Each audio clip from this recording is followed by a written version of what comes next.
Welcome to the Chuck Shoot Podcast. Jason McMaster, singer of Dangerous Toys and Dirty Looks, is my guest today. He's also the singer for Watchtower, Broken Teeth, Howling, Sycamore, Ignitor, some tribute bands. He's released 21 total full-length records since 1985. I know him mostly as a singer of Dangerous Toys. That's really my jam. And this is another one of those 80s bands that I discovered later on a compilation record. Then we went back and found their whole catalog, and I really enjoy the music they made. Dangerous Toys was pretty big back in the day. They had a gold record. They had like 5 videos played on MTV. They toured with Alice Cooper, Judas Priest, Motorhead, The Cult. And I think things continued for him and some of his bands. The guys from That Metal Show, which is one of my favorite shows, they're fans of his band Broken Teeth. And we talk about that and that story and a lot of other stories. And there's a few surprises along the way in this interview, because as you know, I do a lot of research, but there was a lot of stuff I didn't know about. And this is a little bit of a longer episode for me, but that's just because Jason's accomplished so much and he's had such a long career, and I had a lot of questions and actually didn't even get to all my questions, so I'll have to have him on again. But hopefully this interview should hold fans over for a while. So here you go, Jason McMaster. I think I've learned a lot about you and all the bands that you've been in. You've got 21 full-length records since 1985. Is that correct? That sounds right. Okay. It sounds crazy, but it sounds right. All right. Well, welcome to my show. You start at the beginning. So your background, you're a big fan of Kiss, Elton John, Aerosmith, AC/DC, Deep Purple, all these 70s bands. What was that like back in that time? You're a kid. Were your parents into that kind of music too? Or at least they let you listen to it, right? They approved of it? Well, whether they approved or not, I don't think that. I just think that I was lucky enough that they were liberal enough to just, I guess it's just music. I guess it's okay. At least it's going to keep him in his bedroom and out of trouble. You know, I also had 3 brothers, so you know, the bad influences of my older brothers and my one younger brother. Honestly, it's their record collections and my neighborhood friends. Their older brothers' record collections as well that sort of influenced me. The babysitter across the street turned me on to Elton John, and it was all over from there. I guess Elton was my first real rocker to kind of. I mean, I was probably in 3rd grade or something. Wow. You know, 4th grade, third grade, and I think that it was maybe a summer after that my friends in the neighborhood, their older brothers, had Kiss Alive. And that was like 75, 76. So I was 10. Yeah. And so and then I got into Kiss, and it was all over after, for sure. It was all over after that. But, right. Your first. But by then I already had a bunch of Queen records. Queen and Elton John were probably the first ones before Kiss. Okay. And your first concert was actually Rush and UFO, is that right? At like age 12 or 13? That is correct. Yeah, and then you got 77. Yeah, and then you got your first bass guitar around that time. Probably because of Gene Simmons and Kiss. And you said you couldn't even tune it; you didn't have an amp. But so eventually you just figured it out, and you kind of copied the bass lines of your favorite records. You self-taught yourself, right? So was that kind of just trial and error then, mostly, or did somebody show you some licks or? No, it really was exactly how you just said it. It was put the needle in the groove, and you know, here goes nothing. Wow.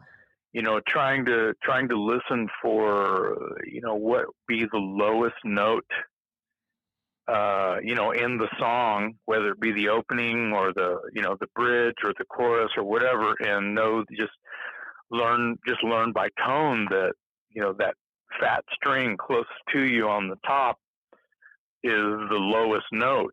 And, you know, I might have grabbed the tuning peg and, you know, moved it around up or down to make it match, because if they were playing anything higher than that low E, I would just tune the bass to it. I was like, oh no, I'm going to break the string. I'll go back down somewhere and try the next string. And it really was sort of literal self-teaching of how the bass worked But my teachers were my records. That's very cool. Yeah, it must have been harder too, because now you got equalizers, and I have friends that play along with records, and they do all sorts of crazy stuff and turn off the guitars and play their own guitars. But back then, I mean, with records, you couldn't change the equalizers, right? I mean, it was a lot harder. Well, there was no EQ on a Mickey Mouse turntable, you know. If you were just a little kid, if you were 10 years old and 12 years old trying to play along with something, your stereo was pretty janky, you know, and especially in the 70s. And I mean, they had hi-fi, but you know, when you're that age, you don't have hi-fi. You got Mickey Mouse turntable, you know. So I'm listening to these incredible, groundbreaking rock bands that would become institutions, you know, only after they've been together 3 to 5 years with only a few records out.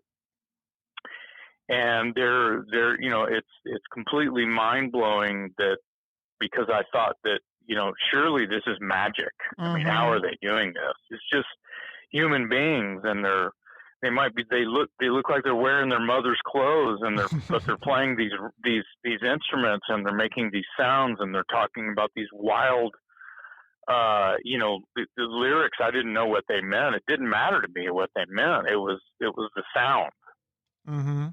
And yeah, I let it guide me, and my, you know, my family and my friends, and, you know, I mean, I had some, you know, my parents had friends and they had kids. Of course, we used to play together and hang out, and I brought some Kiss records over to their house one time, and I don't know how I got them into the house, because by the time I got them into my buddy's, you know, my 9 and 10-year-old buddy's bedroom to try to listen to them, he's backing away from me like I was holding the devil in my hand, you know. And I'm like, dude, I got these Kiss records, man, they're awesome. And he's like, oh no, my parents don't let us listen to that shit. Yeah, well, that was back before they had those stickers, right? Like, because when I grew up in the 80s and 90s, they had all those parental advisory. My parents wouldn't let me listen to any of that stuff. So you'd have to like put it on a blank tape and then write down Rod Stewart or something, and then it was okay. Oh yeah, oh yeah. But you know, the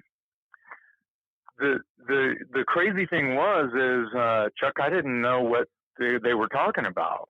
What do you mean your parents won't let you listen to this? It's just rock and roll music. Yeah, you weren't reading the lyrics probably. It was more just into the sound of it, that it sounded cool, right?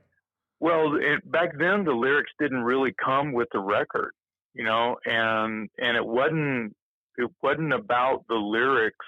Once again, it wasn't about the lyrics, even though they could have been, you know, and they weren't cursing up a storm. It wasn't like, you know, it wasn't like rap music in the 80s where it was, you know, bitches and hoes and cash and drugs and, you know, it wasn't about it. Sure, it was sex, drugs, and rock and roll, but it wasn't, you know, if they were talking about it, it was cleverly done, and innuendos, and it was, and that's what I loved about AC/DC and Aerosmith and Nazareth and all. You know, it was really cool. Oh, definitely. They were talking about all of these things I was too young to know about, but it just sounded cool because I'd heard some of the words they were using, but I didn't know what the phrases, you know, defined. Right.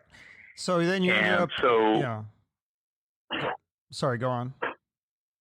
No, I was just saying, you know, it wasn't about the lyrics. Right. It really was that I was completely obsessed and possessed by, you know, rock and roll music. Absolutely. And songs on the radio, and there was no FM radio back then. It was just all AM radio, and it was, you know, Elton John. I mean, they played Alice Cooper, and back then Alice Cooper was, I mean, you know, he was super punk rock rebellious. Yeah. I mean, he was Ozzy before Ozzy. I mean, it took Ozzy to have a solo career before he was a Prince of Darkness or was some sort of like household devil, you know. Right. he's biting the heads off of bats and pigeons and all, getting that bad boy thing going on. And Alice Cooper was like, whatever, I've been doing that the whole time. He's had the snakes and everything. And Alice Cooper was on the radio right next to Black Sabbath, but he was a little bit more rebellious by way of his songs weren't about the Vietnam War and stuff like Black Sabbath and the soldiers coming back addicted to opium and heroin and all that shit. And that's what Sabbath was kind of writing about because they were children of the 60s. And then you had, Alice Cooper was more psychedelic and was writing more horror show themed kind of things in the early 70s. And on AM radio, you'd hear, $1 Billion Babies and School's Out and these crazy, kids love that because, school's out. Yeah, school's out for summer. Yeah, I love it. This is great. And parents and teachers are scratching their head going, wow, this music's going to start a riot. So, cutting edge is beyond. Yeah. He was beyond cutting edge. Absolutely. Yeah. So then around age 13, 14, I think you actually finally joined a band. And then this is an interesting story. You got kicked out of the band because you were with some older kids and you felt like maybe they thought you were cramping their style because they joined to get girls, but you actually wanted to play music. So they kicked you out. Then you ended up moving to Austin and joined a band called Fallen Angel. And you guys did covers and originals and you started auditioning singers. And that's when you realized you could actually sing better than the singers auditioning. So you and the drummer kind of took turns singing, and that's how you learned to sing, right? You're just kind of, again, self-taught, right? Me and Mike, that's exactly right. Me and Mike Solis was who played drums in that band. Eventually, both of us, that band was very short-lived. Maybe 8 months, 9 months, and we were in like 11th or 12th grade in high school, and we didn't know shit, and we had really terrible equipment, and I don't think either of us had really tried our fair share of writing what would really have the guts to be a good song.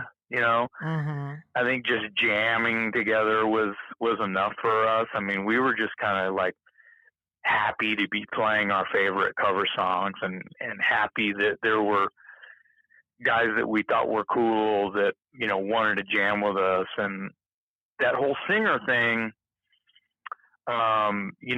really, the idea spawned from just me and him being close and hanging out all the time and listening to cassettes in the boombox and just both of us singing top of our lungs while we're driving through the neighborhood, That's awesome. And that boombox would be in the car, sitting bitch, laying down on its back between us, and just, one of us would be, putting in cassette tapes and one of us driving, and it was just really, it was probably a couple of summers that we did that, from the time Fallen Angel was a thing, just playing backyard parties and whatever. And then, when our guitar players wanted to take a break and I started headhunting, looking for guitar players that would want to continue and just jam, no pressure. I mean, we didn't think we were good. I mean, we were just trying to play rock and roll. We just, because it felt like flying, and it still feels like flying, and that's the main reason I play rock and roll. But that's very cool. Yeah, I was in a music store. I saw an ad, and it said Watchtower, heavy metal band or whatever. Yeah. And back then, the term heavy metal in 1981, 82 was still fresh. Crazy Train was a brand new song on the radio. So that puts it in a timeline for you. And right. There were a lot of when you joined Watchtower, right? About 1982, you end up fronting correct. It, and that's you guys are considered the pioneers of progressive thrash metal. And actually, Mike Portnoy, who's a famous drummer from Dream Theater and tons of other bands, he's a big fan of that band. Is that kind of music hard to play? Because when I listen to it, I go, oh my gosh, it's like all these time changes and just, I mean, it's all over the place. Like, is it hard to like either remember those songs or play those kinds of time changes? Like, do you guys ever get screwed up when you're playing live? Like, oh crap, like, or you just practice? Well, by the time that I had, met those guys and Roundabout Way was originally looking for a guitar player, not trying to steal Watchtower's guitar player, Billy White.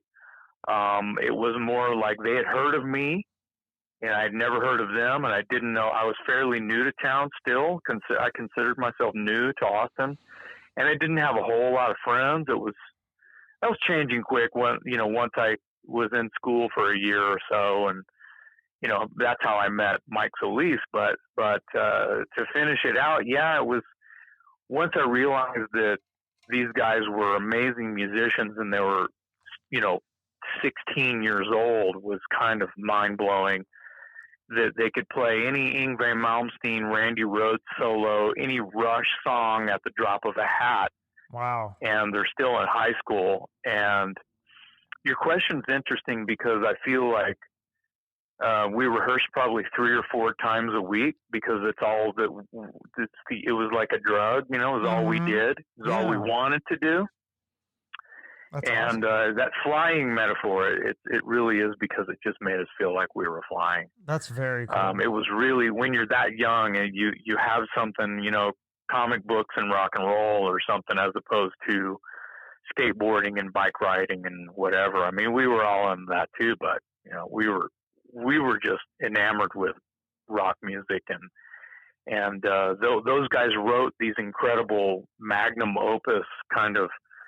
I guess Rush was probably the band's biggest influence overall. And because when you kind of think about it, as far as like progressive metal, and I use the term metal loosely, Rush was probably the first one. And they were all into Yes and King Crimson and all of those bands that were just writing it, and maybe early Pink Floyd, and there were a bunch of weird jazz bands that were like jazz rock bands that the guys in Rush were into, and it was no exception. Everybody in Watchtower, sans me. I mean, I liked it, I got it, but I was more of a headbanger. Sure.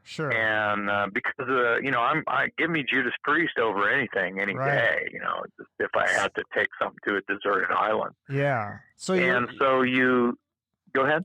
I was just no, finish up. I was going to move on to the rest of your story here, but finish up with Watchtower. No, it was the Watchtower thing. I mean, we probably wrote the first Watchtower record 3 different times just because we felt like our equipment and our writing were getting better, and most of the writing credits must go to the rhythm section and or the band. Sans me, they wrote all the lyrics and they wrote all those crazy songs that I sang, and my contribution would be more the melodies and how I was to fit all of these words into all of these instruments falling down the stairs at the speed of light in time. Mm-hmm. And so I that became my forte, and I think that's how some of the projects that I'm involved in now, especially Howling, Sycamore, which has a lot of crazy proggy, doomy kind of long 10-minute songs, and they're just a huge journey of music. That's why and how I probably came to be involved in Howling Sycamore, is because of that. But yeah, I mean, Mike Portnoy and Chuck Schuldiner from Death were probably the biggest. Gene Hoglan from Dark Angel, who plays in 100 bands as well. He plays drums for Testament right now, but he was actually in Death for a while, and he was in the version of Death that wasn't just, death metal or black metal. He was in the version of Death that was very progressive. And they all cited Watchtower as an influence. That's very cool. So, but that's kind of an honor. Yeah. That's very cool. So, and then you're in that band for like 5 or 6 years, but it's not a full-time thing. You're working at Pantera's Pizza, and some of these guys come to recruit you for another band, a cover band. This is in like '87, the band's called Onyx, and you took over for a girl singer in that band, and that band became Dangerous Toys. So, who came up with the name Dangerous Toys? Because I've heard you say you thought it was kind of a weak name at the time, but everyone I've told, when I say, oh, I'm going to see Dangerous Toys, or I'm interviewing the singer from Dangerous Toys, they go, wow, I like that name. That's a cool name. Even in 2020. So who came up with that? Yeah. I think that the way that that name came about is very similar to the way that my involvement with the group came about, because, they weren't looking to steal me. They knew me from Watchtower. I started moonlighting in the late 80s. Playing with other people, and they knew that, and it was mainly cover bands, because at that point Watchtower was not playing any covers, and if we did, it was side one of 2112 by Rush, just as an encore. It wasn't, we were done with that. We were established and sure. and revered in the underground world, but and we're trying to make records, and we weren't trying to make it per se. We wanted to make great records and play music because for the right reasons, and that's important. In a band that plays that kind of music, that's pretty much your aspiration anyway, because ultimately you don't think of selling a bunch of records when you're playing in jazzy, weird times, and you're sprinkling speed metal on top of Pink Floyd and Rush. So anyway, they came into my work. I was working the pizza joint, like you said, and they were like, "Hey, dude, we know who you are, and our singer, we're losing our singer, and we got these gigs, and you know what we do." I'd seen Onyx a couple times, and it's like, "Yeah, you guys look like you're having fun. Yeah, I'll help you guys out till you find somebody permanent." And so they, look what happened. It blew up in their face. That's so awesome. I started working with them. We played like 2 or 3 shows under the new name, but because I started rehearsing with them, learning a bunch of their cover songs, and they had their own songs. But I didn't want to sing any of the old singer's lyrics. I would sing the bass player, Mike Watson. He had written a few of the songs already, and I was like, well, we can keep the songs that have your lyrics, or we can keep the music you guys wrote, and I'll just write lyrics over. I think the first song I wrote with Dangerous Toys is called "Here Comes Trouble," and it did end up on the first record. So the name of the band, we're literally at our couple rehearsals, and the phone rings, and it's the booking agent at Onyx was like the house band at the rock bar, in Austin, the premier rock bar. It's called the Back Room. Right. Not around anymore, of course, but it was world famous, mid-level bands, headlining bands, everyone played there. Ramones, Nazareth, Cheap Trick, Armored Saint, Anthrax, Motorhead, keep going, Pearl Jam.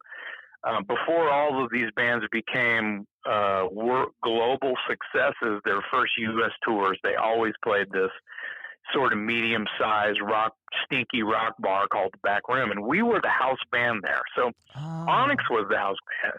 Onyx was kind of the house band. It played almost every weekend, and was always adding new material, Anyway, I go jam with them. We get a set together. The phone rings. We hadn't even played a gig yet. Hey, I heard you guys got Jason from Watchtower. I want to book you guys. And we're like, well, we can't play under the name Onyx. He's like, well, come up with a name. What are you going to call yourself? And hold the phone. Drummer's holding the phone. And he's going, what the hell are we going to call this band? And the guitar player's over there. Scott's over there noodling on his guitar. And he goes, how about, I don't know, Bad Boys Make Dangerous Toys or something like that. And I'll go, just call it Dangerous Toys. Do that. And so me and Scott kind of just threw that name out. We weren't even really thinking about it, but it was something that Scott said. I that like made that. us really just sort of agree with that. It was an accidental badass. It You sounds know what kind I of mean? It was almost like just how kind of like, how they came up with the name Motley Crue. Like somebody just said, "Oh, this is a motley looking crew." It's kind of a similar kind of story almost. yeah, because I think they were called something else prior. Christmas or something. I I don't think. know Yeah. what. Yeah, it was Christmas, or yeah, you think you're right. Yeah. You know what else And is? and go ahead. I was just going to say what else is cool about Dangerous Toys was the artwork, and I thought it was interesting that Tommy Pons, the guy who designed the clown, you guys did this. I know with Howling Sycamore, you've never met that band, and you do all the work over the the computer emails and phone and stuff like that. But back Mm-hmm. then, before emails and all that, you just called this guy up and you described like the artwork you wanted, and then he FedExed it to you, and I guess he must have nailed it on the first draft. I mean, it looks great. Was that the first draft that he Oh, sent dude. over? Well, no, but it's very, very similar. The first draft you can find online. It has like a purple and black sort of a bullseye Okay. looking logo, Yeah. and it didn't have a logo. It didn't say Dangerous Toys on it. It was just like purple and black spiral circles, bullseye looking thing with the clown face, just a face. And the hair was about the same. I think the ears were a little bit bigger, kind of clown ears, I guess you could say. And everyone kind of has the visual. The ears were a little bigger. The teeth were like H.R. Geiger's alien teeth. They were these long, kind of fangy looking things, like razor kind of looking things, and they were covered in saliva. It was pretty gory in a little bit of a way, but it was still kind of classy. Yeah. Because it was real streamlined. Okay. And his face is long jawbone and long, very kind of weird, pronounced facial features. And the clown has always had that long face. And so, of course, the red clown nose, but with the high jawbones and the open mouth, the gaping fangs and all that. And the eyes were whited out. There was no pupil. So it was pretty like, whoa, that's fucking scary looking. It was really freaky looking because it was a cross between It, the clown from It, Pennywise, and maybe those stupid clowns on the 80s movie Killer Clowns from Outer Space. Yeah. And H.R. Giger's Alien. It was kind of like a cross between all of those things.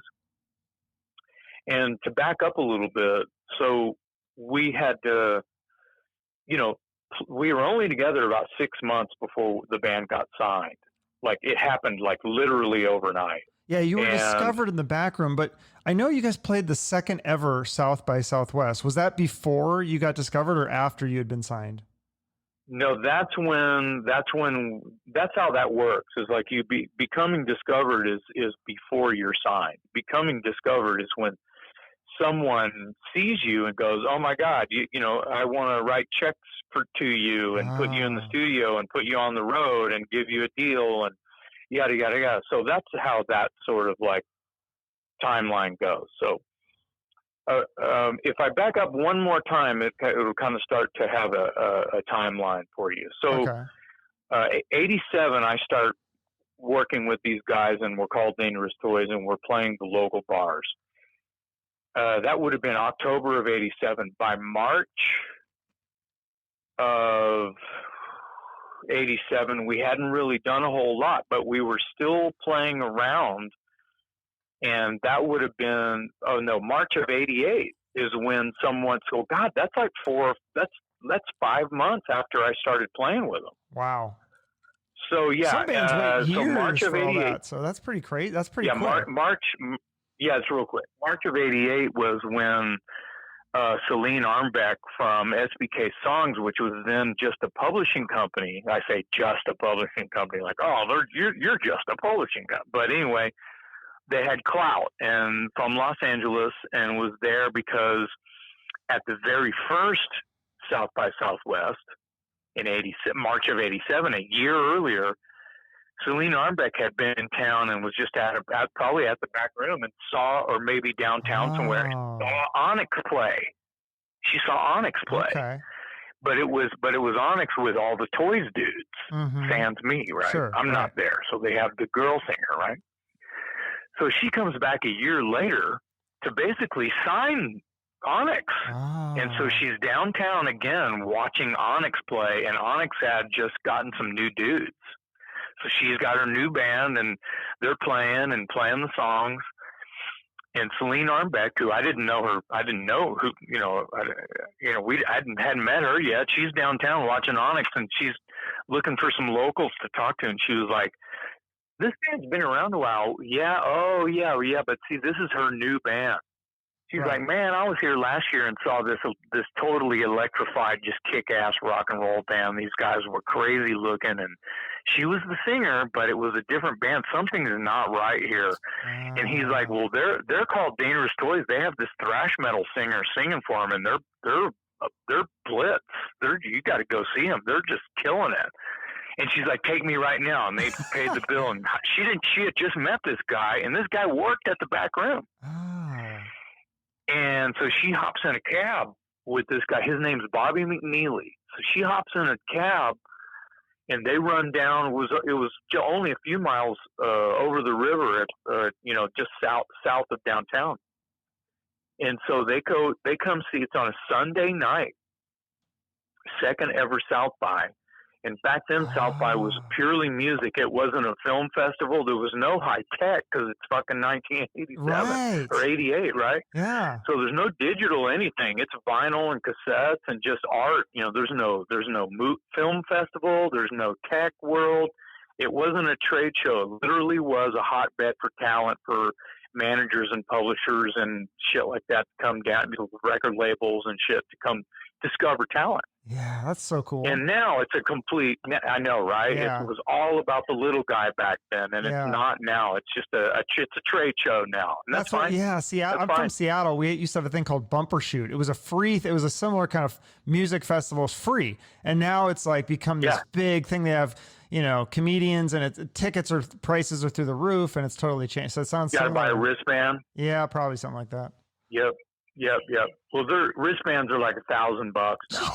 So anyway, I'm not even fucking kidding. Yeah. So anyway, because they have bands like Metallica play. Oh, we got a new record out. Let's play South by Southwest. See, it's a trade show. Yeah. See what I'm saying? It's not about, man, I heard about this killer new band. Yeah, because Metallica really needs the exposure, so they really need to get noticed. Right? No. We'll understand that, when you're a trade show, it's all about your new product that's coming out next year. Yeah. And Metallica was playing an Xbox thing, and it was for the new Metallica Rock Band game that was coming out. Okay, gotcha. That's what that was. So it's totally been changed. A while ago. So, but anyways, she saw you guys at South by Southwest. So she comes down. Yeah, she sees this. There's only like 15 people in the audience. We're appalled that we're playing on a Sunday night when we just played there the Friday night, and we got talked into doing it by the agent there because we were the house band. We were hot shit. We were big fish, little pond kind of thing, right? Okay. And we weren't looking to be signed. We weren't trying to be rock stars. We were just having fun, partying, and we were 20-something years old, 21 years old. It didn't matter. We didn't care, and so we were just happy to be playing rock and roll with our shitty jobs and whatever, right? So, so she comes in and says, sees our probably terrible. We played cover songs, we played some original stuff, and it's after the show, and Celine Armbeck from SBK walks up to me, and I'm just standing there drinking a beer, and that was back when I drank.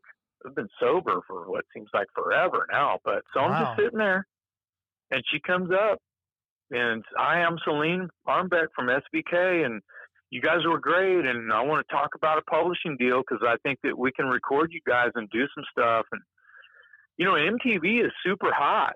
Sure, yeah. At that time, it's 88. So it's part of how you look, not just how you sound too. And you guys looked cool. You had long hair. Well, yeah. I mean, Yeah, sure. Yeah, and we were crazy looking. I was wearing combat boots and bullet belts from my thrash metal days, but I had some kind of big hair and makeup on and shit, you know. Mm-hmm. And we were playing butt rock, you know. We were playing something similar to you know, ZZ Top and Aerosmith meets, you know, I don't know, LA Guns and Faster Pussycat or something, you know. Dare I say Guns N' Roses, since I have red hair and I sing high and I have tattoos, but ultimately that's what's hot in '88. Everyone's looking for a new GNR, right? So, absolutely. So anyway, I kind of dissed her.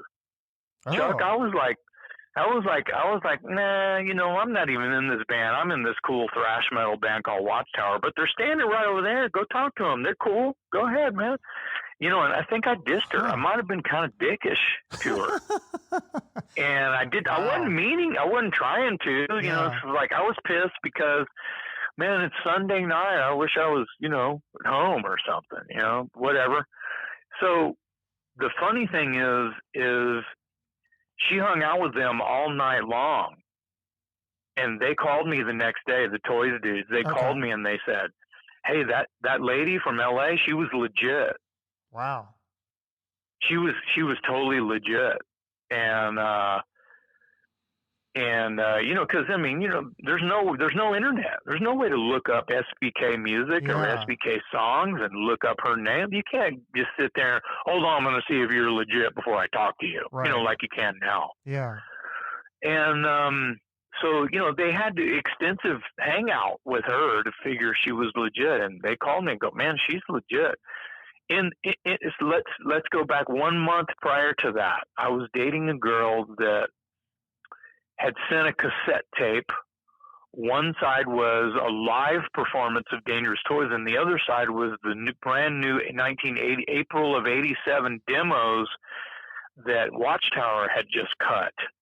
So same singer, two completely different, you know, styles of music. Yeah. Same singer, right? And so she had sent that to an intern buddy of hers who was working with a management company also in Los Angeles called Tapco Entertainment. Now they're called Union Entertainment. But anyway, so it's a funny story about how that went down for the reason that that guy out there, Tim Heine's his name, you know, imagine the you know, the rock and roll manager guy, just stacks of demo cassettes on his desk, and every day, and this is a true story, every day he'd grab like 3 or 4 off the top of that, you know, towering cassette pile, and he'd climb in his '80s Corvette and he'd pop a tape in. And if the first song didn't grab him, he'd roll down the window and chuck it out the window.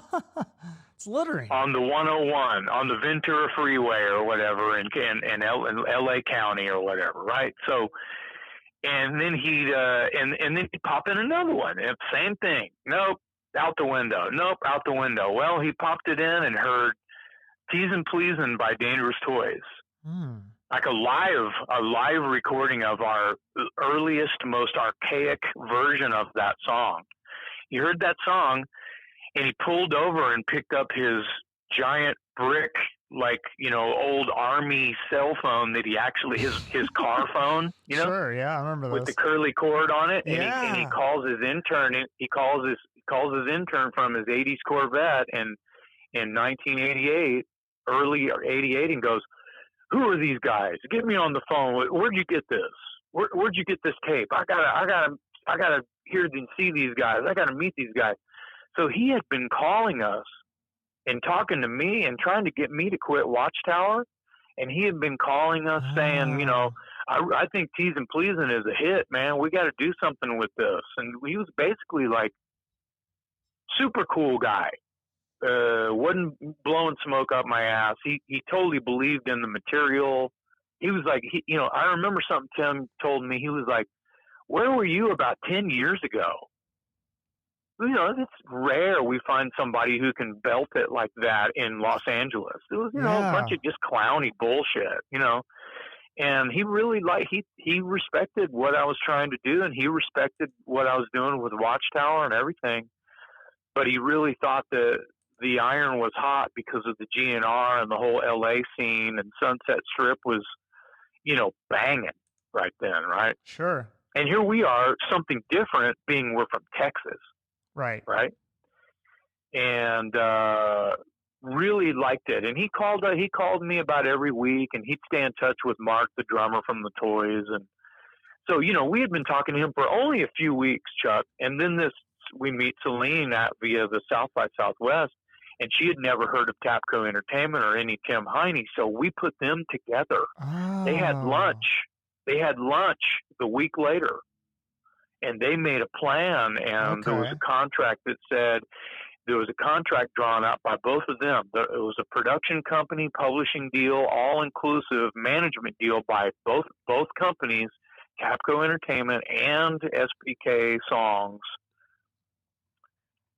publishing management, saying, if we get you a major recording contract within 90 days, we own you.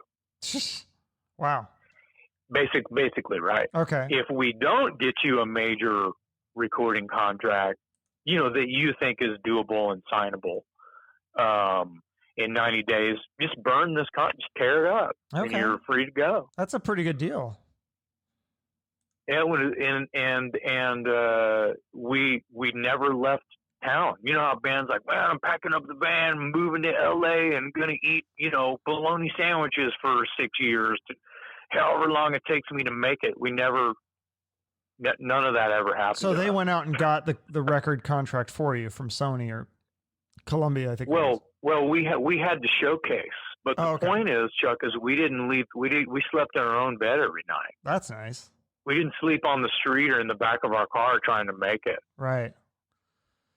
Like literally, they brought 7 different major recording companies, record companies, and we played our home turf.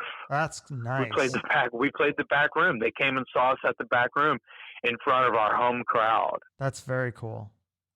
That makes it a lot easier. Well, it's kind of how LA Guns and Faster Pussycat and Guns N' Roses did it. Once they got their shit together, all the labels are out there. All the managers are out there. Yeah. They just heard, oh shit, you got to go see this band and that band, and that they just signed them all up in 1 year.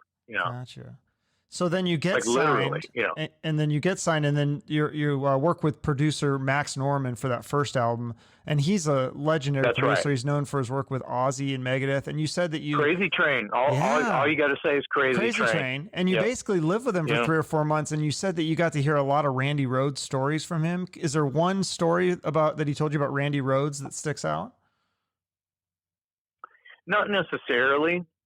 Just the fact that I was working with a named producer was enough for me. I worked with Roy Thomas Baker a couple years later and heard Queen songs, and the only Freddie Mercury story. Yeah, exactly. But the only Freddie Mercury story that I recall, there's a few of them, but Freddie would stay up all night partying and go knock on Roy's door at 5 a.m. going, "Get up, dear, get up. It's time to go to the studio." And he'd been up all night and was ready to go sing. He was ready to go work at the studio at 5 a.m. He just thought that the world revolved around what they were ready to do. Wow. And the thing is in the 70s back then, the studio was probably open. Yeah. There was probably someone at the studio doing something. Right. Probably not something productive at 5 a.m., but it was probably someone in there doing something good or bad. Right. Well, speaking of bad stuff. Sorry, go on. No, I was just saying the Freddie stories I remember, he was just an animal. He was just ready to kick ass all the time, And the Randy stories, I feel like, Max was lucky to work with such a talent and then have, because of his tragedy. Yeah. And there's just no telling what would have become of Randy Rhoads afterwards. I mean, he would have been able to relish in all of his favor. Absolutely. Yeah, like Jimi Hendrix. Jimi Hendrix was in his 20s as well. It's the same thing. It's hideous. Terrible. But Yeah. so you're recording this is Hollywood in 88. So this is when you did leave Austin because you're recording in Hollywood. You're on that infamous Sunset Strip in 88.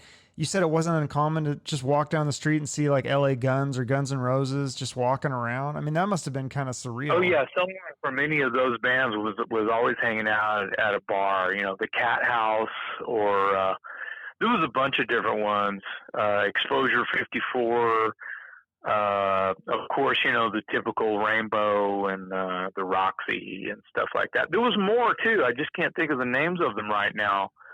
And you'd see Axl every once in a while and Slash every once in a while. And I mean, they were busy as shit. They were blowing up. Yeah. So they weren't around that much. But when they were coming home from doing something, they would go out and you'd see them. Well, you were pretty busy, and we didn't too, right? I mean, you guys had. We were in. Yeah. So we make the record. That was, over, around the end of 88, like through Christmas, we record the record, and it comes out in May 9th of 1989 is when the record came out.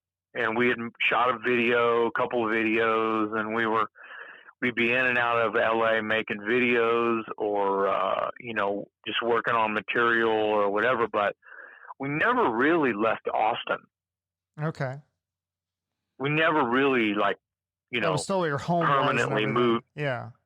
Oh yeah. We never really moved to Los Angeles because, and whenever we went out to Los Angeles, it was in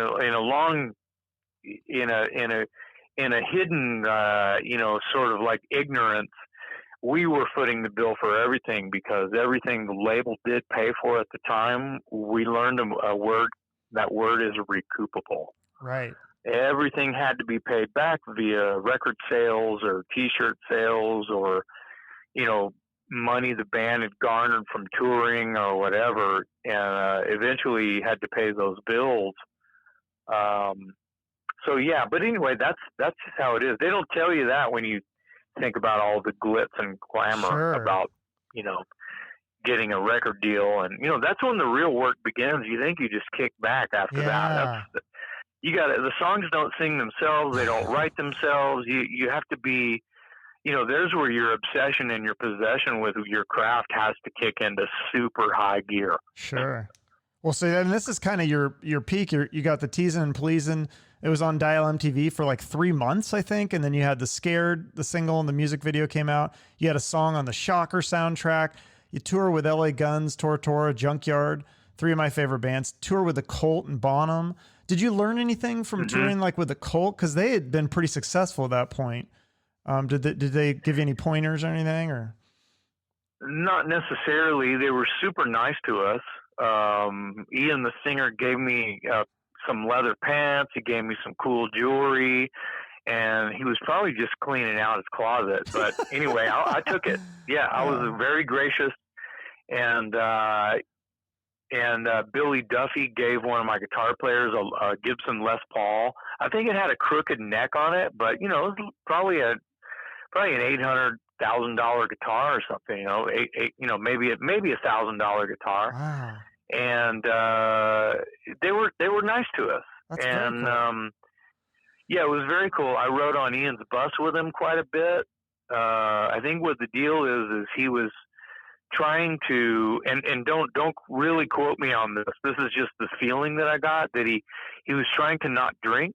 Like he might have been struggling with some drinking. He wanted to drink, and I didn't really party. Okay. I mean, I could have a drink if I wanted to, but I had to make sure I had a day off, if I was going to go there, and I was really just, it's work being on the road. And if you're the music, if you're going to stay up all night and if you're going to stay up all night and do stupid shit to yourself, all you need is a good hour to be good. Yeah. It's like you got 23 hours a day to be an asshole. As long as that 1 hour that you got to be kick ass is kick ass. Right. So at this point, you guys, sorry, go on. So yeah, I mean, we were doing well. What I did learn is that when you're playing in clubs and you're touring with Junkyard and LA Guns and stuff like that. We did Europe with Faster Pussycat. It's a little bit more close knit, meaning that you're seeing the guys in the bands that you're playing with every day, all the time. Mm. And with the Cult, you know, they each have their own bus. Wow. And we were on tour with the band for like a week before we even met them. Damn. And that's normal. We learned that that's normal. Right. You know, I've played a couple of shows with the Scorpions, one of my favorite bands. Never met them. Lame. Yeah, I've heard that a lot from musicians. Yeah, well, you're not going to go knock on their dressing room door. That's you the know, thing. They don't know who you are. You know? Yeah, because I've interviewed a lot of comedians, and comedians say that you guys share the green room, but with musicians, you all have separate dressing rooms or buses and stuff. So yeah, you don't always get to meet the people you do a show with. Yeah, but it's like that when it's on a smaller scale, is what I meant. Like when you're doing a club tour or a small theater tour, or, you know, where your sound checks are kind of overlapping, you know, you're taking turns sound checking and setting up and all that. Everyone's sort of, you know, it's this cohesive day in, day out of like, hey, dude, what's up? You know, and you're hanging out and shit. And it wasn't like that when you get in arenas because everything's so big. Sure. It's sort of spread out. Yeah. And there's no cell phones. Hey, dude, meet me in catering. Yeah. You know, that didn't happen. It's such a different world now. Yeah. So anyways, you're touring with the Cult. The record company pulls you off the road, and they want you to go back in and make another record. So that's when you worked with Roy Thomas Baker, legendary producer. And then in 1991, you get the call from management that you're going on tour with. This is even better than the Cult. This is Alice Cooper, Judas Priest, Motorhead, and Metal Church for the Operation Rock and Roll Tour. Now, I know you got to meet Lemmy, and I heard a little bit of that. You met Alice. He was complimentary of your song Scared, which is about him. And then you got to ride on a tank with Alice Cooper, Rob Halford, and Judas Priest. So take me back to that point. At that point, do you feel like you've just made it? Like you're king of the world? You're on a tank with, you know, 3 of your idols? Yeah, I'm pinching myself the whole time. There's a photograph. It might be searchable online. It might be on one of my pages somewhere, picture that we're talking about. And that was a press day for that tour.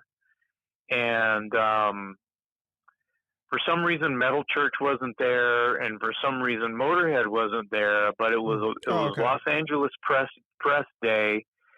And it was me and Mark from the Toys, and it was Rob Halford, and it was Alice Cooper, and there weren't anybody else there. So it was 3 out of the 5 or whatever. Okay. And, you know, representing. So me and Mark represented, and then Alice and Rob. And we don't know what to expect. Our publicist is telling us how it's going to go down. Ricky Rackman was the voice and the face of Headbangers Ball on MTV at the time. So he's doing he's super cool, and he's emceeing the press day and sort of like fending the questions from press, and it was held at the Whiskey. And so cool. There's lines of photographers out front of the Whiskey, and they had brought this tank and this Jeep because Operation Rock and Roll was a sort of a spin-off of the Operation Desert Storm that was happening, right? So the posters are camouflage, and it's got all the logos, and there's a tank with a guitar and a da-da-da, So, they bring this tank, and they're rolling down Sunset, and Rob and Alice are sort of inside the gun turrets. And the managers are over there, and the publicists are over there, and they're like, how come Jason's not up there? Can y'all get Jason up there? And Jason, get up there. Because I'm like, no, dude, that's Alice and Rob. I mean, they're the stars of the fucking show. Those are, I can't be, what? You're going to, oh my God. So I get up there, and I'm sitting up there on a tank riding down Sunset with 2 guys that I worship. Sure. And the whole time I'm just going, be cool. Be cool. Just be cool. Just be cool. People are taking pictures right now, and there are rock royalty like literally inches from my elbow. That's so cool. Yeah, I was a kid. It was just, I just felt like I was a little kid meeting Evel Knievel or somebody like that, That's awesome. And then you had three Yeah, it was great. music videos for that album, The Hellacious Acres. So you're still getting airplay on MTV. And now this is kind of around the time when grunge starts taking off. So at what point does the record company drop you? Because you didn't even get a follow-up to The Hellacious Acres, which again, it had 3 videos that got played on MTV, but Yeah, it was, the record deal, and this was very common to get like a 7 album deal, mm-hmm. and we only got to make 2 of them. Well, a lot of our cohorts, I call the class of '89, they were getting signed and dropped, a year later. Jeez. So the fact that we had a pretty much, a 3-year run of kind of running with big dogs was really, really lucky for us. Mm-hmm. And one of the greatest things that I will never ever forget, and I tell this little quip quite often, actually, is doing press. When we would do these press days, it was usually me and Mark, the drummer, doing most of them.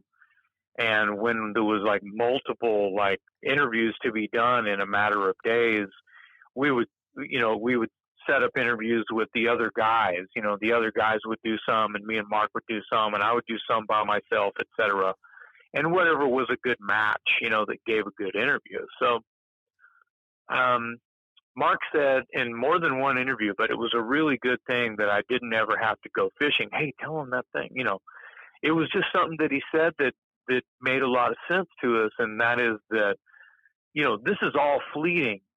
Like, how good or bad you're doing is going to change, the next 5 minutes. It's going to be different. One day you're selling records, the next day you're not. It's like the stock market. Yeah. Like, one day you got money to pay your bills, and the next day you don't. And, being able to sustain this is kind of like, you need to be in bed with the next new trend, and you need to be able to make sure you have some insurance somehow to keep your record deal, or, wear the costume that's popular, or whatever it is. Because we knew we weren't Bon Jovi, we knew we weren't Alice Cooper, we knew we weren't Judas Priest, all super established and had obviously been able to have hit after hit after hit. Yeah. So with this new style of rock music that they called grunge, which I don't really like the term. It's as bad as hair metal. I don't like the term hair metal, and I don't like the term grunge, because it's all rock and roll to me. Mm-hmm. And whether I loved it or hated it is not important to the fact that why was my, the people that like my style of butt rock, cock rock, whatever hair metal, if you will. Yeah. Why are they so mad at this new style? Is it because now for them to follow a trend, they have to buy a completely new wardrobe? Is it because they're not into punk rock like these Seattle bands are? They're all into punk rock and moody, broody, shoegazy kind of shit, Right. Joy Division and New Wave and, old cool punk rock from England, Buzzcocks and whatever, and it's bringing in this new sound, even though they still like Kiss and Black Sabbath. Right. A lot of the same influences. Soundgarden sounds like Led Zeppelin and Black Sabbath, but they're from Seattle and they fit. They're a cog in the wheel of this new sound that's taking over the world. Yeah. So it basically cleaned off all of the crap that had gotten signed because all the labels were trying to scoop up anyone with red hair and tattoos and sang real high. Yeah. There were a lot of crappy bands that got signed. You can throw us in the crap pile too if you want. I don't care. No, I love we you were guys. lucky. Thanks. We were lucky to be there. You have to think about it from our side. Right. Absolutely. Like, I wasn't getting angry. Like, the people that love Dangerous Toys, that's great. And I was having a blast just writing and playing rock and roll because it's what I do. Sure. Now, if someone is, wants to just follow the trends, they're going to leave you behind. But the ones that are upset because they have to buy a new wardrobe, or they're very faithful to what it is that you do, that's great too. But you know what? going to be a lot of anger and a lot of bad and stupid things said that's going to make us look bad. I remember all these petitions to try to get MTV Headbangers Ball back on the air. God, yes. And I wouldn't sign it. You wouldn't? Oh, I wouldn't God, I love sign Headbangers it. Ball. No. Why did they ever cancel Well, that? you know why I wouldn't sign it? Because when you say Headbangers Ball and then you play Bon Jovi and Poison, yeah. That's not headbanging music. True. Yeah, it was kind of a weird mix. They would even tell you that. They would even tell you that. They need to just call it rock show, and I think they did for a while. Oh, okay. Well, so in 1994, speaking of angry, you guys released the album Pissed. I think it was independently. I love this very underrated record, in my opinion. I love The Law Is Mine, I agree. Promise the Moon. I actually woke up this morning with the song Strange in my head. Loser, also very catchy. And then the title track was obviously one of my favorites, Pissed. Is that song about someone in particular, like the old record company, or is it just a general feeling of being pissed off? Well, that's kind of where I was going a second ago. Okay. All this anger about trends and the change, and MTV's not playing real rock and roll anymore. They're playing this bullshit that's called grunge that I don't understand. And way, and they look weird, and they're dyeing their hair pink and blue, and they're wearing these baggy clothes, and what am I going to do? And oh no, me, my, mo, right? So everyone's crying about it. And, fuck grunge. It's like the same thing when punk rock came out. Punk was liberating. Punk stands for freedom. Mm-hmm. And that's what rock and roll originally stood for. Sure. And they're missing the point. This ain't a fashion show. Right. And that's kind of what it was. And much like punk, grunge was kind of the anti-populace. We're not doing this because it's popular. We're doing this because it's new. Mm-hmm. And it took off and became what it became. And so we write these songs. We're still going to play, dirty rock and roll. So we write the Pissed album. We had a couple lineup changes that, took us for a loop for a second, but we still kept writing the same kind of rock and roll. Mm-hmm. And it didn't dawn on us to try to follow any trend, and that our sound changed quite a bit because of the lineup changes on the artist formerly known as record, but we'll get to that. Yeah. So the Pissed album is not in any form or fashion a fuck you to the industry, to grunge, to all of that stuff. It is literally, the lyrics are about how you don't really know me. How can you say this and that and the other thing when you don't know what I like? You don't know where I'm from, and you think that you do. And you're telling me it's not even rebellion or anything. It's like, I'm angry because you're just like literally telling me how it's going to be. And you don't know, you don't care to ask what it is about anything that I think, how I feel. And that was a bummer to me. So I wrote that, and I think it came out pretty good for what the message of the lyric, because it's real simple. I can see it's going to be a long day because I got to deal with these assholes, Right. You're choking me. You're holding me down by saying all these things, and it's not even how I feel. You're putting words in my mouth, right? Yeah. And so that's more or less what it was. Now, unbeknownst to me, the liner notes came out, and it could have been my manager, and I don't hold any grudge.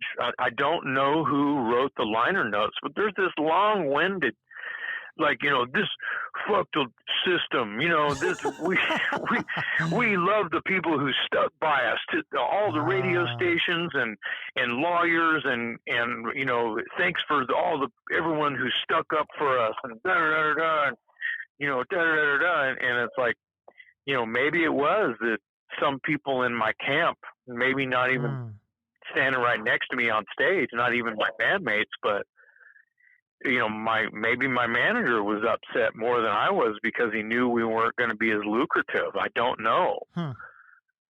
But, there were a lot of bands and industry people that felt like that, like, like a dinosaur band like Loverboy, which I love Loverboy, but I remember seeing him being interviewed about it, and he goes, "Yeah, Nirvana ruined my career." It's like, well, dude, your shit came out in like 10 years before, 12 years before right. this happened. What are you talking about?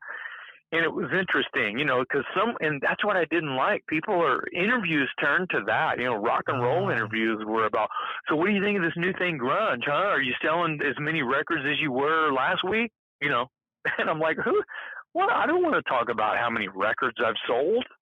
Let's celebrate rock and roll together. Right.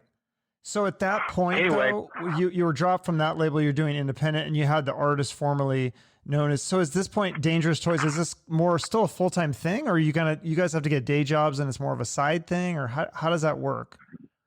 Well, yeah, a smart musician, whether they have any rock and roll clout or not, has some kind of day job. And that's just normal, especially now. Yeah. Because the digital world, Spotify pays fractions of a cent per stream or download, right? Mm-hmm. So it's completely watered down.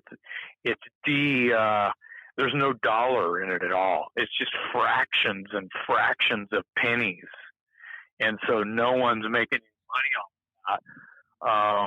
There was something that happened last year or maybe the year before that it went to court, and I don't really know the outcome of it, but it was just an interesting factoid, and that is that Peter Frampton, from the 70s, Peter Frampton, yeah, I heard you talk about this. Huge hits.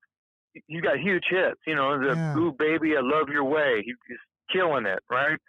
And it's on the radio every day. It's on the radio in 10 countries as we speak. It's Sure. making money all the time. Well, Spotify, for like 17 million streams or spins or downloads or whatever, he got $1,200.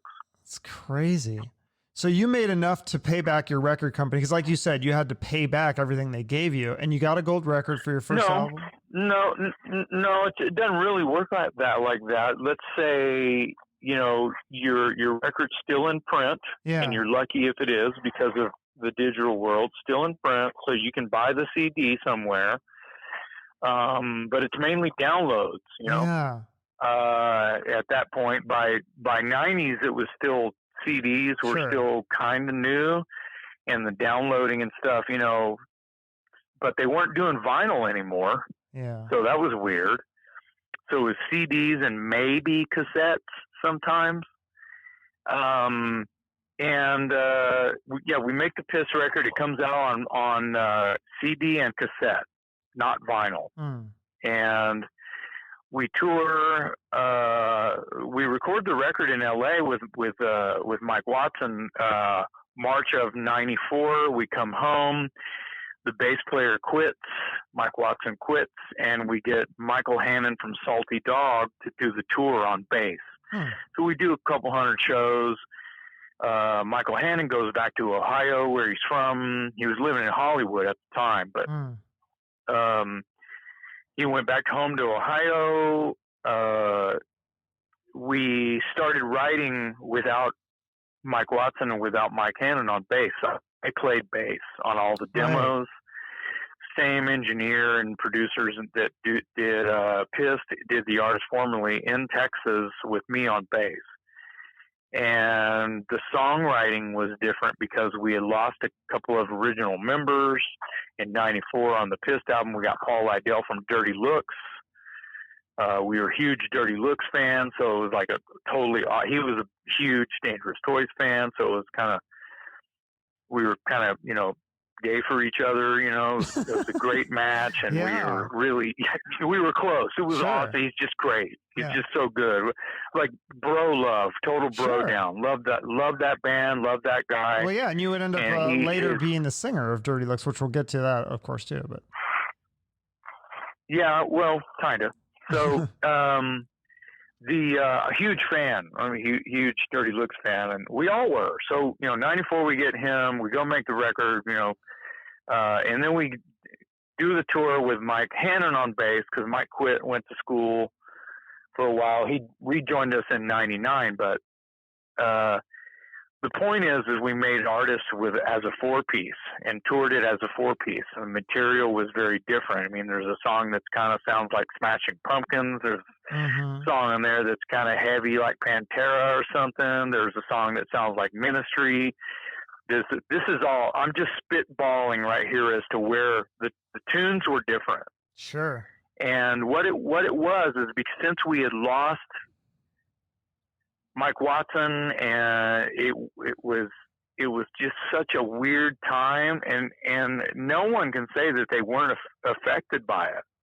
No one can say, "Oh, fuck that." We tried to just ignore that the whole time and just be that. And dude, I everywhere I went, there was this new sound, that I would hear, and it crept into my songwriting. Sure. And we made a record where I'm not saying baby, baby, baby and singing the blues all the time.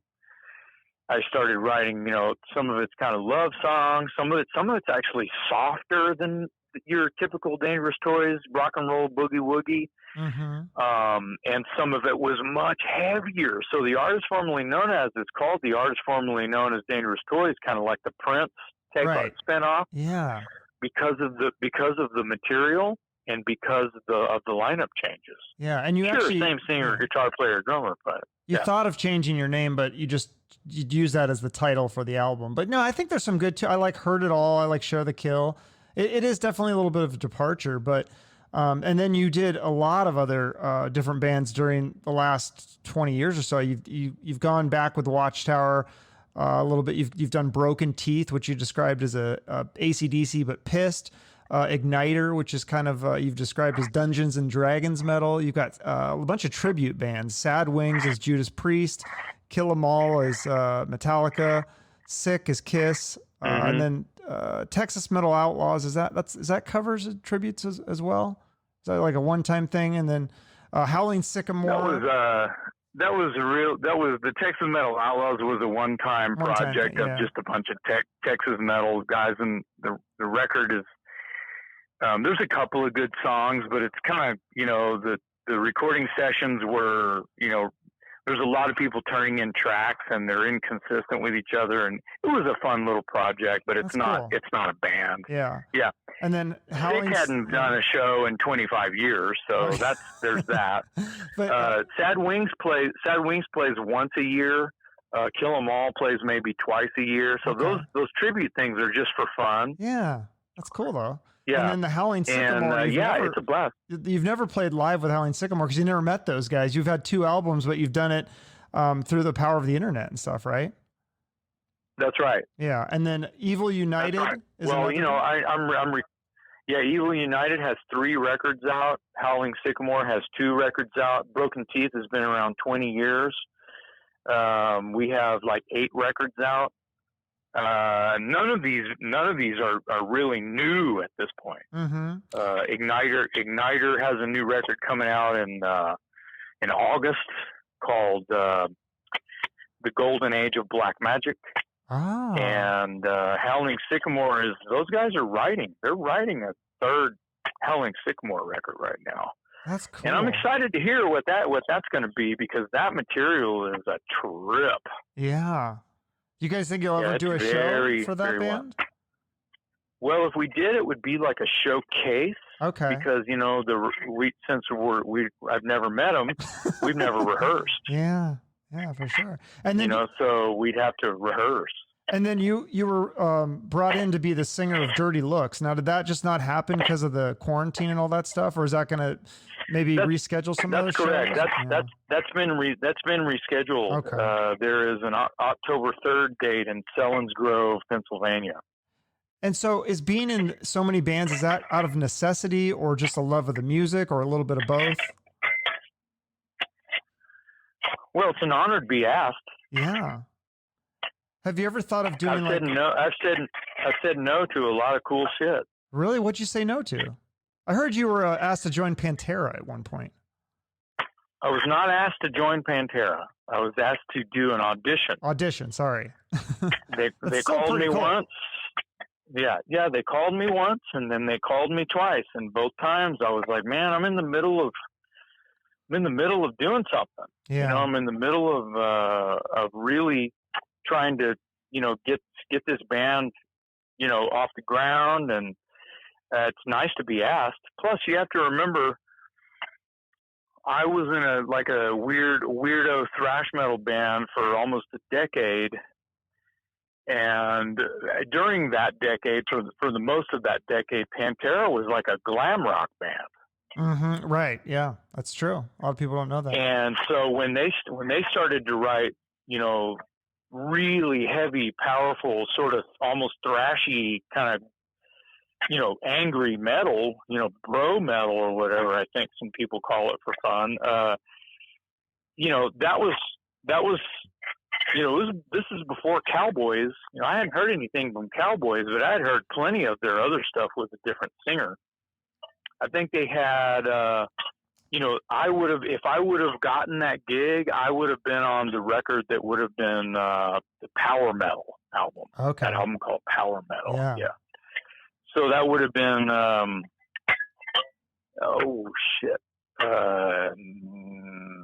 80. Wow.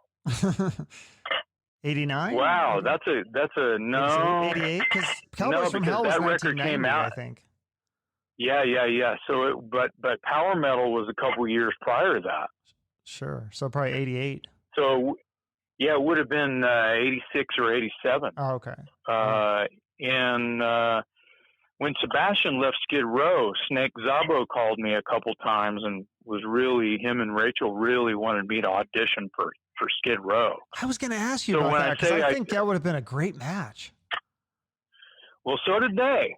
And, you know, I think that they write great songs, and I think that if I'm going to, you know, I'm just not a huge fan. I don't own any Skid Row. Really? I think that there's, and I think that you know, they're an excellent rock band, and you know, I think that I mean, I might wake up one day and regret that decision to not even try, but yeah, I was trying to get Toys, you know, back on the road, and we were trying to write and get it together, and we had just made some decisions, and I guess that would have been like 93 or 94 or something like that. Wow. Wait, they asked you to join Skid Row in 93 or 94? Because I think they still had Sebastian. Not join. Oh, okay. Not join. Oh. Not join. Sebastian was gone. So whatever year he was gone, when he left, and Snake and, you know, here's a campfire, and Snake and Rachel are sitting around, well, who do we want to try out? And my name was on the list. I think that's an audition. Yeah, maybe. That's a compliment. You know. Yeah, I mean, I think Sebastian would be nice if they could get back with Sebastian, but it sounds like that's never going to happen. So. No, he pissed in their cereal bowl. So he did something. That, you know, for them to not get back together. I mean, you know, Axl never said he'd work with those Guns dudes again. Right. Look at it. I mean, Axl is like he has really, really like been impressed the last 10 years. I mean, all of the shit he's gotten to do, you know. Yes. That stint with AC/DC was that's right. Made everyone eat their fucking words, man. He just kicked that in the ass. That was awesome. Are you a Guns N' Roses fan? I like the Live Like a Suicide EP, and I like the first record, and there's some things that are kind of scattered after that. Mm-hmm. I mean, how can I not like that? I mean, it's kind of like a great mix of Rolling Stones and punk rock and Aerosmith and heavy metal, and you know, it's an excellent source of historical classic rock and punk and style, all thrown into this one rock and roll band. I mean, that was like the savior of like what was going on, what was about to be grunge. That was going to be the light all the way through that. Mm-hmm. was a band like Guns N' Roses. You know, even though Nirvana and Pearl Jam were killing it all over town, if Guns showed up, it was still a big deal. Absolutely. No, they're huge. Guns N' Roses had all the grunge bands open for them. That's right. You know what I mean? So that's very true. They made it work. They made it fucking work, man. And so it's kind of important to rethink that all of the motherfuckers that were talking shit about grunge and pissed off about, you know, oh man, I want metal, I want, you know, I want this and that and the other thing. And it's like, well, they're playing grunge on Headbangers Ball right next to Bon Jovi. Yeah. No, I think Alice in Chains opened for Poison. I mean, there's all sorts of stuff like that. Yeah. And you know what? Maybe I could have, should have, would have just left it alone, but I think that GNR kind of summed it up when they had all those kind of bands be their opening bands. No, that's I know. I love all that stuff too, but I mean, I'm probably more partial to the rock stuff. Like, I think of all your bands, I like a lot of your stuff. I think Dangerous Toys is probably my favorite. And now you guys are working on a new album with Dangerous Toys. I've heard some of the song. I've heard Hold Your Horses. I saw you guys do that live in Denver. And then there's a new song called Silver Tongue. What is that one about? It's pretty vague, but it's about talking shit. Someone talking shit. Okay. And then there's a song called the hook. The hook is blister on your silver tongue. Ah. Like if you were gonna put a spell on somebody, I hope you get a blister on your silver tongue there. You know, because you're talking shit. You're a used car salesman. You think you're all hot shit, and you got this all going on. What are you gonna do if you get a blister on that tongue? You know, then you're fucked. Because that's all you got, right? Right. Oh, that's good. And then the Pretend It's Candy song, that's a great song title. And then the lyrics are even better. It's you've kind of given us a preview of that. Pretend it's candy, yank my doodle, it's a dandy. If you keep this up, I may come in handy. I love like the tongue in cheek of that. That's so great. I'm excited. When is this record coming out? Is there any potential dates for that? Well, to not make a pun, everyone needs to hold their horses because what's really happening is a slow death. Okay. because we've tracked a couple of these songs that you just mentioned, and there's been a few mishaps that have, or just life things that have happened that have really kind of slowed us down. Yeah, sure. We don't like scenario when we were high on the hog, we were all, living in close proximity. Well, now we're all over the place and it's really hard for us to get together to write. So it turns into, 2 or 3 of us writing via the internet, recording parts, and here, I did this, put something down on it. Cool. I added this. Now you do something. And that's just pretty much how everything is done now. Unless you're going to go camp out in a studio, but that's a fantasy. No one does that anymore. They have home studios. People are emailing, drum tracks to the guitar players, and the guitar players are emailing those tracks to the singer for the singer to demo out what he's going to do. That's just how it is. And then they end up just making a record like that, especially during quarantine. Yeah. Are there any covers on the new Toys record? If not, I'd like to make a suggestion. Hear me out. The John Fogerty song, The Old Man Down the Road. I think you guys could kill that song. Yeah. I love John Fogerty, but I'm probably the only one in the band that would be game for something like crazy like that, because that'd be kind of crazy. Oh yeah, I just think that a metal version of that would sound really cool. Yeah, I don't think the Toys are metal, but again, I'm not dissing anyone's opinion of that. Doing a Dangerous Toys version. Well, that's what I mean. I think you guys are. Yeah, I get it. Kind of. You wouldn't call yourself metal? I mean, well, you described it as boogie metal, I think, is what you've said before, right? Yeah, yep. That's a thing, but that makes you want to lay off the metal part, because boogie metal, what is that? I think Jackal, I've called, and they probably would like it, but like redneck metal, you know. That's good. I like that. Well, you're old. And then and there's a bunch of that. There's a bunch of that out there. Like Michael Hannon, I mentioned him. He has a band called American Dog, and they're total redneck metal. They might even have a record called that or a song called that. So, you know, it does exist. All of this convoluted, you know, let's name this style and put it in a box and put it on the end of the shelf with all the other subgenres of what is just fucking rock and roll. Mm-hmm. So, well, we don't have enough on tape to call it a Dangerous Toys record, Chuck. It's on a shelf. It's on a back burner. There's nothing going on because of the quarantine, and go back further because, you know, personal things have happened to some of us that have really slowed us down, that, you know, we need to heal. And, there's, you know, shit gets in the way. Life gets in the way of rock and roll. You don't think about it when you're a young person. You don't really look at that. You just want to, hey, when's the new shit coming out? You know, I get asked that every day. It's like, well, you know, think about the world right now.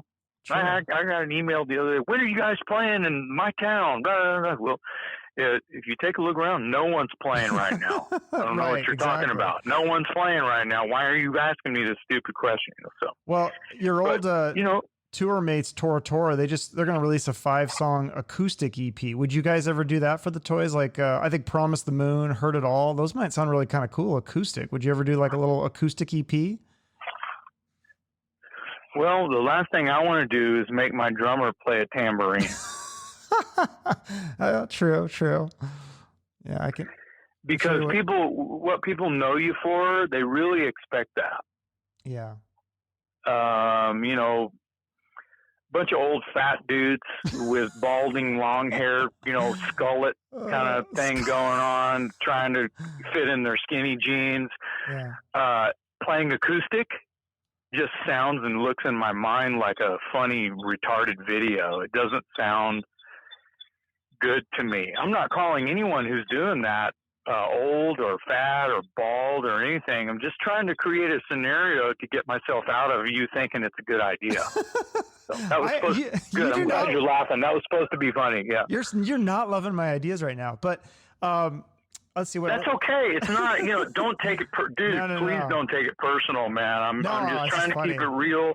I was asked, dude, check this out. This is for real. Somebody asked me the other day, and God bless them, because they seemingly think I hung the moon or something, because I did an interview with this guy, and it went really well, and we got along great, and it was a fun thing. Much like this, by the way. This is a very cool thing that we got going on here. So, thank you. And he emails me back and goes, dude, our interview just like totally lit up the whole sky. Everyone here. It was somebody in Fargo, North Dakota. And, oh, man, I'm playing your music even more now. We're getting more requests. And it's like, requests? People do that shit when they can just turn on their phone and yell at their phone and a song comes up? People are requesting. I guess it's happening in Fargo. Anyway, bless their hearts, man. Rock and roll, that shit's real. So he's saying, man, everything is, you know, he's just saying it was just so great, and the world is on fire with my name, and man, that's fucking awesome. And he goes, I have this idea, and here's who's already done it and who's gonna do it. They're on the calendar. It's gonna be awesome. And what it is, it's like a Facebook Live streaming performance. Okay. What do you think of those? Do you like those? Well, if we're in quarantine and I'm not excited about being in a room with even my own bandmates, that means they're assuming that I'm just going to pick up an acoustic guitar and, you know, sing some Willie Nelson, which would be fucking awesome. But I'm not prepared to do that. You know, It's like, fuck, I'm going to have to put a set together. I'm going to have to work on this shit. And I'm terrible on guitar. I can play guitar just fine. I teach guitar. That's my day job. I'm a music teacher. That's cool. So you know, but I'm not good enough to just go on there and excite people. I can bang on it and sing like Bob Dylan if they want, but that sucks. I'm not going to do that. So I cordially was very gentlemanly respectfully declined. I appreciate the love, but I just can't do that because you don't know what that is. You know, you see me with an out-of-tune acoustic singing, you know, Rocket Man. Yeah. That's awesome to me, but not awesome to someone who wants to rock out to Teasing Pleasing. Right. And they're not going to hear that. Yeah. They're not going to hear that. So yeah. So I mean, you've had a lot. I just feel like it would kind of suck for them. Yeah. And you know, there's going to be comments, people going, "Whoa, this is a long way away from what I expected." You know, and it's like I don't want to give people the bait. Yeah, sure. Well, I mean, you have a lot of accolades. You were inducted in the Texas Music Hall of Fame. You have a star on the South Texas Music Walk of Fame. I don't know if you know this. Rolling Stone named your Dangerous Toys debut the number 29 best hair metal album of all time. One of my favorite things that you did that was really cool. I don't know if it was just once or multiple times, but you were on That Metal Show. And you're in the audience, and they come and talk to you for a little bit. And you've said, I know Eddie, he just played your Dangerous Toys song a couple days ago on the radio. And you've said that Don Jameson and Jim Florentine have come to see Broken Teeth. Are you close with those guys, like an Eddie Trunk? I know you and Eddie Trunk seem to have the exact same musical backgrounds in terms of what you're both fans of Rush, UFO, and Kiss, and all that stuff. Oh yeah. Yeah, no, none of us are close. All those Jersey guys, I love those guys, and I have a lot of respect for them, and they're super talented, and the whole comedian thing, and the act that they have going on, the personas that they have are just, that's really who they are, and it's fucking great that they're these metal fans and That Metal Show, and that Eddie thought of them first, and it's, you know, to have a show. It's like Eddie doing it by himself. God bless him. You know, that might have been a little bit boring. I like it that, you know, people loved it or hated That Metal Show. The guys in Kiss called it Wayne's World. You know, who wants to watch Wayne's World? That's stupid. You know, I didn't know that. And at the same time, he's right. The guys in Kiss are right. It is Wayne's World. Kinda. Yeah. The original Wayne's World skit. Yeah. You know, it's like, they have rock stars on, and they go, "Hey man, you're awesome. We love you. Now what? Oh man, what kind of food do you? You know, it's stupid shit. You know." And I love it. Yeah. There's no music. You know, they're just talking shit. You know. That's cool though. Yeah. And the story about how I met Jim was he was in Austin doing his comedy act, and he went on the morning show of the local rock radio station. And back then I was not getting up like old man early. Now I get up early as fuck. And back then I slept till at least noon or 1, you know, started my day at 3 or whatever the fuck. And so it's like, dude, it's like 8 a.m. and my phone's ringing. And I'm like, who the fuck is someone dead? You know, that's, you know, when that happens, it was always bad news. And my buddy was calling me going, dude, they're talking about you on the radio right now. It's like, man, anyone who's up this early talking about me that likes my kind of music, why are they up this early if they like what I do? Because they know, you know, rock and roll people don't get up at 7 a.m. Fuck this. And I hung up. And then another dude called me that I barely knew. This guy, I can't remember his name right now. I feel terrible. He's in this other band in town, and it might have been Dave, and he was in the band The Crumb Bums, kind of punk rock band. And he's a big comedy fan, so he was all over it. And Jim ends up meeting him somewhere, and Dave knew enough because he's local, right? Knew enough people. He got my phone number and called me later in the day. He's like, hey man, it's Dave from the Crumb Bums. Oh, hey dude, what's up, man? He goes, man, Jim Florentine really wants to, man, he's such a huge, anyway, let me back up. They were on the radio show. I found out what was going on. What had happened was the morning show guys, and it's a comedy show, you know what I mean? And he was there plugging his show that night at the Laugh Factory or whatever the hell, right? So he's like, yeah, I'm in town. It's my first time in Austin, and I'm playing tonight the Laugh Stop or whatever. And they're going, well, cool. What are you into? What do you do? You know, Austin's pretty awesome town. It's a music town. He goes, yeah, I'm pretty bummed that my favorite band, Broken Teeth, is not playing tonight while I'm here. And the DJ's tripped out. And they're like, well, we know Jason. We know that guy. He's like, oh, man, really? I'd love to meet that guy. Yeah, I bought their album. They're great. They're kind of like AC/DC and And just basically plugging the shit out of Broken Teeth on the morning show. And again, I'm thinking, who the hell's listening to this? But it's pretty badass that this guy I don't know, who's a comedian, who's up and coming, crank anchors and all that, is talking about Broken Teeth. At the time, we only had a couple of records out, 2 or 3 maybe, couple. And so it's still early 2000s, 2005 maybe, something like that.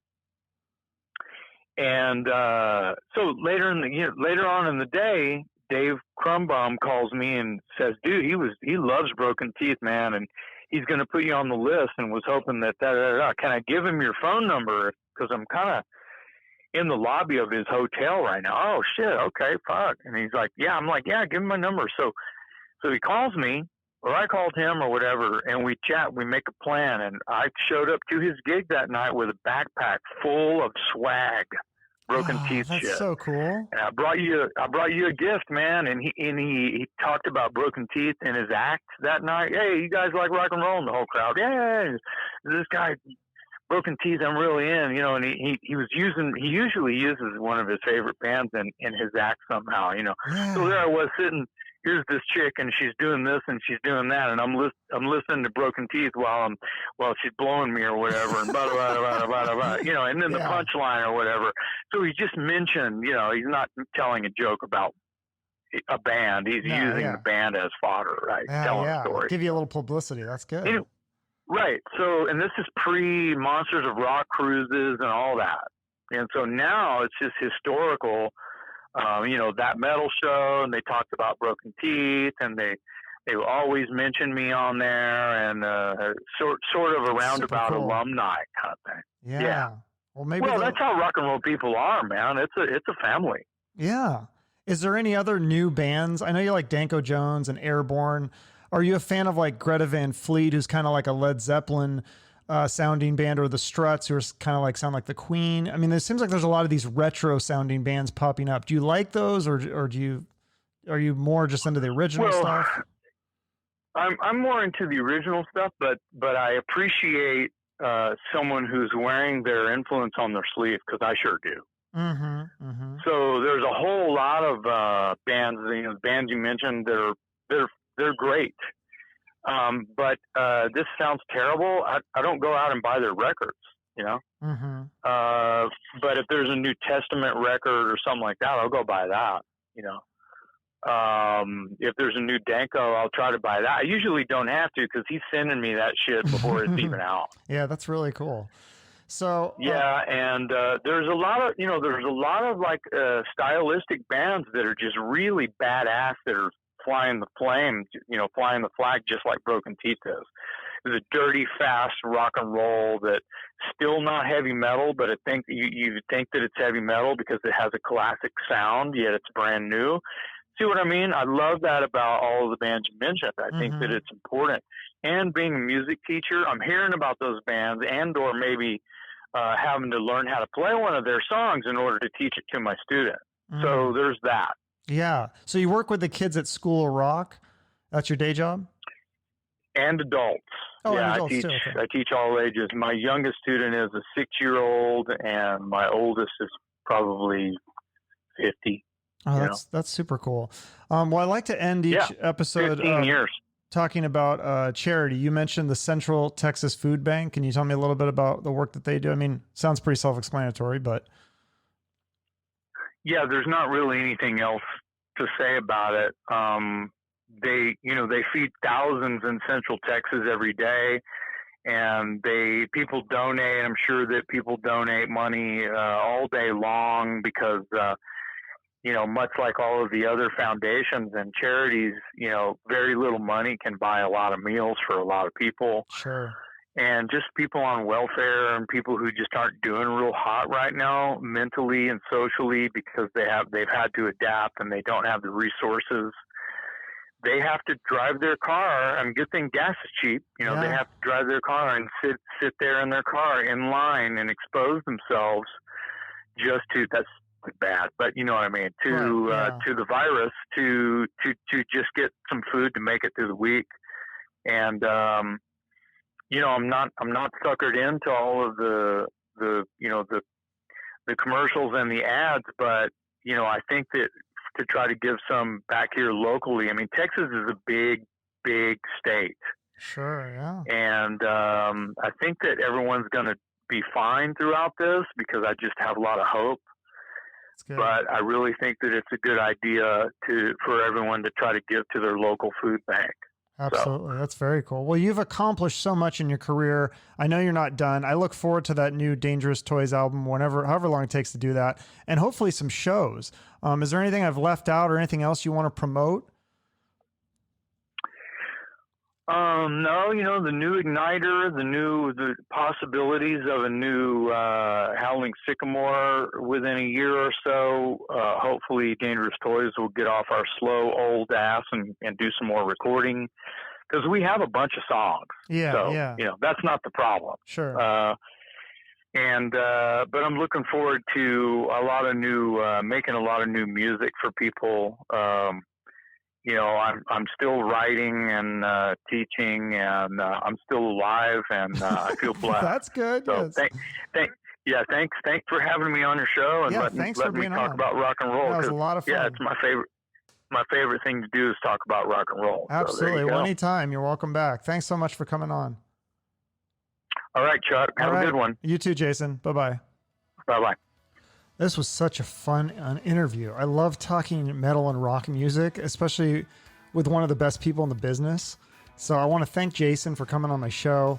Check out all his stuff on his website, jasonmcmaster.net. The link is in the notes, or you can Google it. And that should have links to all his social media, the different pages for all the bands that he's in, as well as merchandise and basically everything you need. You can find me on all the social media as well. If you enjoyed this episode, I'd love for you to write me a review on iTunes or Facebook. And if you don't want to miss any upcoming episodes, make sure you hit that subscribe button.